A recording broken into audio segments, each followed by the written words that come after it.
से बात से ट्रेंड करता अब भाई लुपिया के घरे जाके जो ये राजा जी के तू रला हो तार साथे मारे ऊपर का तू पूरा तरफ बोलो ए भैया पूरा या हमर नियत ठीक नहीं खेला गो नया पिस्टल लिया बनकी के आही बात ए खिया को दे हम ब्लास्ट बारूद डाल के अगर कोनो छुअला हमरा जान के तो भैया लाश बोरा में मुरी झोला में जाई जी ना हम सड़क चापे हई अरे सब रंगा बाजन एक गीत इसके बाद नया पिस्टल लिया बनकी के आही बात ये खाली रंगदारी वाला गाना चल लगा देखो रंगदारी वाला गाना गौले रानी नहीं आई कौन ओके मारो सीधे हाँ कट्टा निकाल गया आपकी जोती छुई कोनो हमारा हो जान के हो कोई कोनो छुदी अगर हमारा हो मान के ओके मारो सीधे काटा निकाल के अरे की देहिया को दे हम ब्लास्ट बारूद डाल के अगर कोनो छुअला हमरा जान के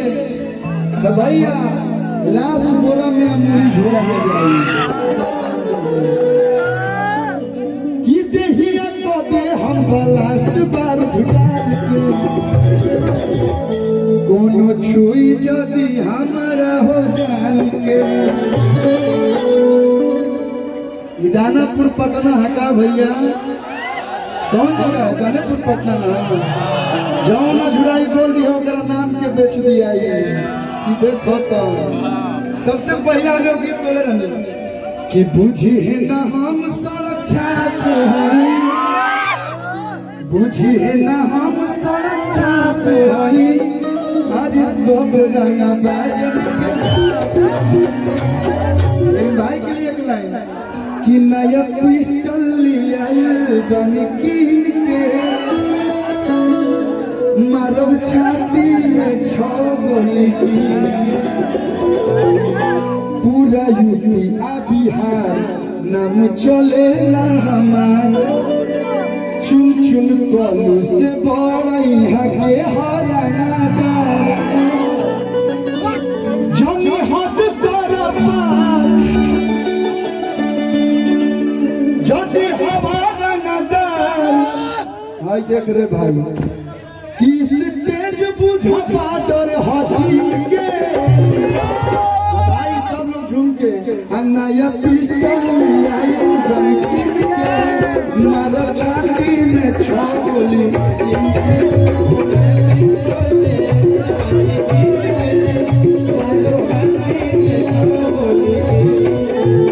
गीतों बोल रहे हैं आप लोग इतना याद पड़ाते हैं थैंक यू अरे आपके लिए जान हाजिर है आप जो बोलिएगा वही होगा आप जैसा बोलिएगा लेकिन एक गीत भैया एगो होता है पीछा से ये हमारे गीत गाए रहे 2008-9 में थोड़ा सा लाइट का इशू हो रहा है पैड वेड का भी शायद कनेक्शन आ रहा है जा रहा है तो इसे सॉर्ट आउट किया जाए बंद हो गए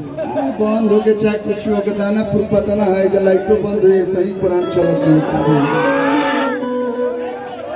तो भैया थोड़ा सा हल्का सा साइड हो जाए कुछ लोग का कंप्लेन है कहा था हम कलिया के देखे दुनिया पर है हल्का भैया भोजपुरी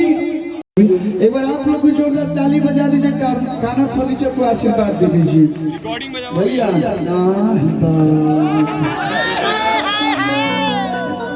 एगो डांस हो जाए ना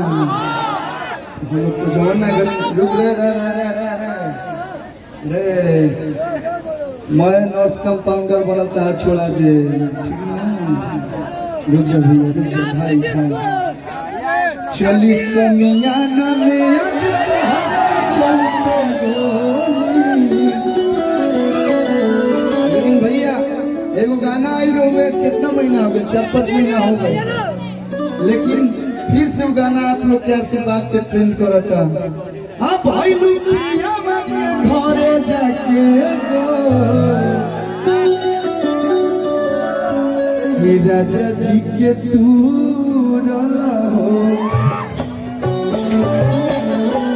तार साथे मारे ऊपर का तू पूरा तरफ हो भैया पूरा या हमर नियम ठीक नहीं खेला गो कबल तार के सुगुरावत तार मारने के होय से देख पता तो बनवा हीरो हीरोइन जरा बगल में देखत देखत शरीरिया कि राजा जी के तू हो देहिया अरे उठला दरदिया पोरे तो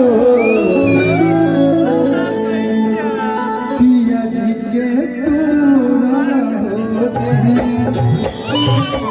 ओमे लाइन बा कि राजा ही न तकिया से कि बड़ा मजा पिया से कि कोई पूछे कब होई बुलारा। आप दोनों लोग हैं ना अपनी एकदम लग रही है पटना के मरीन ड्राइव ना होला मरीन ड्राइव को लेके ना पटना से कम चलेगी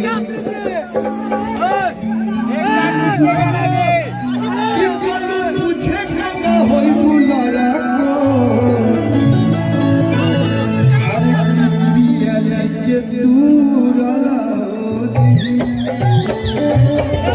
एक लाइन अपने सुजीत भैया के गाना चाहते हैं। नया मोबाइल नया चार्जर की न दिए राजा जी ए भैया जी होते जी रे रोवे से बतियाई भैया जी भैया होना चाहिए जीवन में आपके साथ नहीं जाएगा तो जितना दिन है उतना दिन हंस बोल रहे क्या भैया क्यों जानत रहे कि कोलवा के मंच पे कोहलाए कोने क्यों नहीं दूसरा बोले डाल कर क्यों नहीं किया इसलिए व्यवहार बनाइए कि आपके जाने के बाद भी आपको लोग याद करेंगे। ऐसा पैसा कोई लोग घूमत लेके वाह पीछे भी चलेगा क्या। और एक चीज भैया रिकॉर्डिंग है आप लोग क्या हो एक बार रिकॉर्डिंग हो बुझा करेंगे आप लोग के आशीर्वाद से गोलुआ बढ़िया बढ़िया फिल्म बनावेला। एगो हमार फिल्म के ट्रेलर आइल बा जो फिल्म के नाम है मेहमान फिल्म के क्या नाम है। तो जितने लोग ट्रेलर नहीं देखे आप लोग जाइएगा और इतनी सुंदर फिल्म चुन भैया राम भैया जब वो फिल्म रिलीज होगी बहुत जल्द रिलीज होगी पूरे टीम के साथ आपको वो फिल्म देखने आना है। पूरी टीम जितने भी गाना फर्नीचर पूरी टीम है परिवार के साथ सब लोग देखबा लोग भैया। तो काल जाके YouTube पर मेहमान फिल्म के ट्रेलर है और अच्छा लगे तो YouTube कमेंट बॉक्स में बताइए कि कौन भाई के फिल्म कैसा लगे। फिल्म के क्या नाम है मेहमान। मेहमान देखिएगा और इसी खुशी में प्ले